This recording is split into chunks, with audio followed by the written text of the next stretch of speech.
Dans ce nouvel épisode, nous plongeons dans la légende mystérieuse du suceur de chèvre, ou plus communément appelé le Chupacabra, une créature dont l'origine, la nature et la vérité restent encore aujourd'hui entourées de mystères.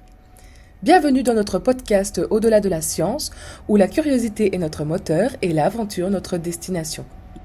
Depuis des décennies, cette créature mystérieuse alimente les conversations, les théories et les peurs dans de nombreuses régions du monde.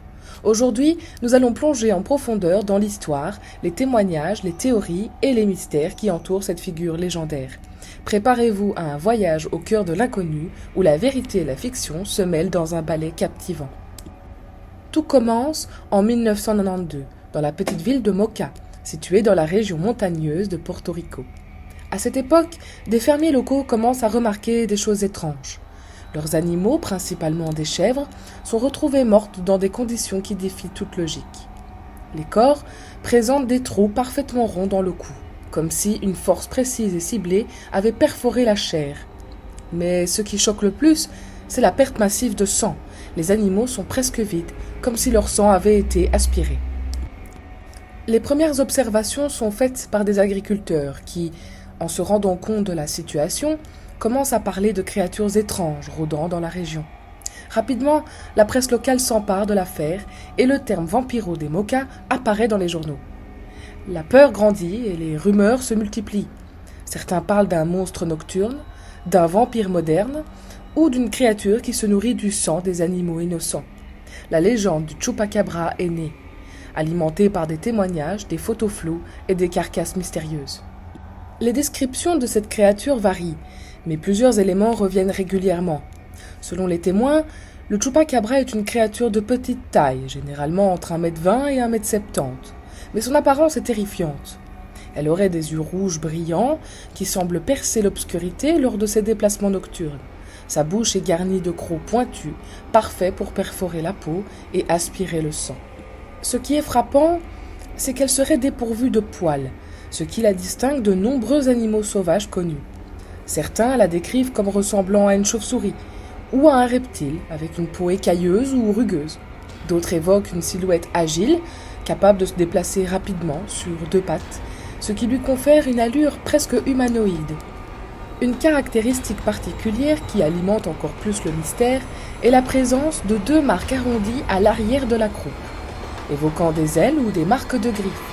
Certains pensent qu'il pourrait s'agir d'une créature extraterrestre ou d'un animal modifié par des expériences scientifiques, ce qui explique son apparence étrange. Au fil des années, la légende du Chupacabra ne s'est pas limitée à Porto Rico. Elle s'est rapidement propagée dans toute l'Amérique latine, touchant la République dominicaine, l'Argentine, la Bolivie, le Chili, la Colombie et même jusqu'aux États-Unis. Des témoignages de fermiers, de chasseurs et de citoyens ordinaires ont commencé à faire état d'observations similaires, souvent accompagnées de carcasses mystérieuses ou de traces étranges dans la nature.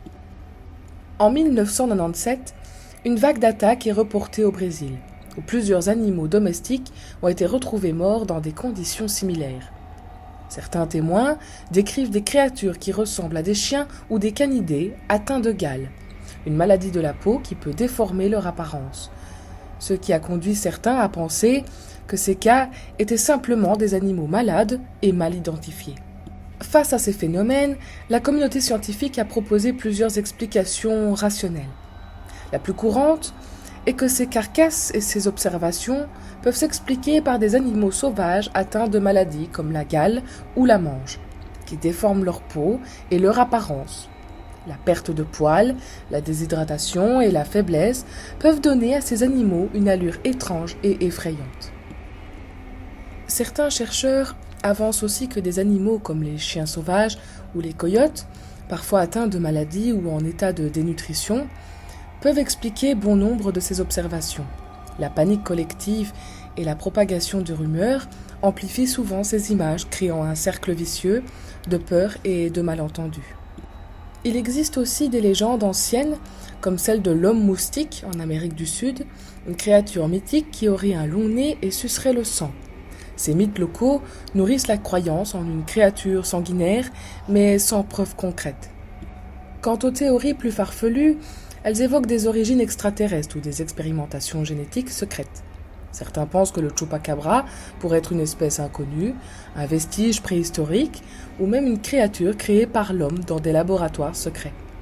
Cependant, la majorité des experts restent sceptiques, soulignant que la plupart des observations peuvent s'expliquer par des animaux malades ou des phénomènes naturels mal compris. Indépendamment de la véracité de son existence, le chupacabra est devenu un symbole puissant du folklore latino-américain. Il a inspiré de nombreux livres, films, séries télévisées et légendes urbaines. La figure du monstre incarne à la fois la peur de l'inconnu, la méfiance envers la nature sauvage et le mystère qui plane sur nos campagnes et nos montagnes. Il a aussi une dimension culturelle importante. Il reflète nos peurs ancestrales, notre fascination pour l'étrange et nos besoins de donner un sens à l'inexpliqué. La légende du chupacabra continue d'alimenter l'imaginaire collectif et chaque nouvelle observation ou théorie contribue à entretenir le mythe. Alors, le chupacabra existe-t-il vraiment ?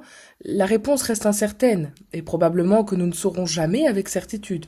Mais ce qui est certain, c'est que cette légende continue de fasciner et d'intriguer le monde. Passons au point théorie. La première théorie, une créature extraterrestre. Une théorie qui gagne en popularité suggère que le chupacabra pourrait être une forme de vie extraterrestre envoyée sur Terre dans un but d'observation ou d'étude. Les caractéristiques physiques de la créature, comme ses yeux brillants et son apparence étrange, pourraient indiquer qu'il s'agit d'un organisme non terrestre. Selon cette hypothèse, l'espèce aurait été placée sur notre planète pour étudier les animaux terrestres ou même pour contrôler certaines populations animales. Les observations des attaques mystérieuses sur le bétail, avec des animaux vidés de leur sang, pourraient être interprétées comme une méthode d'alimentation ou de collecte de données biologiques par une espèce d'origine extraterrestre. La deuxième théorie, un animal mutant ou génétiquement modifié. Une autre hypothèse, plus terre-à-terre, propose que le chupacabra pourrait être le résultat d'expérimentations génétiques. Dans un contexte où la manipulation génétique et les expérimentations scientifiques sont en cours, certains pensent que cette créature pourrait résulter d'une expérience secrète qui a mal tourné. Des erreurs dans le processus de modification génétique pourraient expliquer son apparence bizarre et ses comportements agressifs, notamment l'attaque du bétail et la consommation de leur sang. Dans cette théorie, le chupacabra serait une créature échappée de laboratoire dont l'apparence et le comportement résulteraient d'une manipulation génétique, voire d'un accident.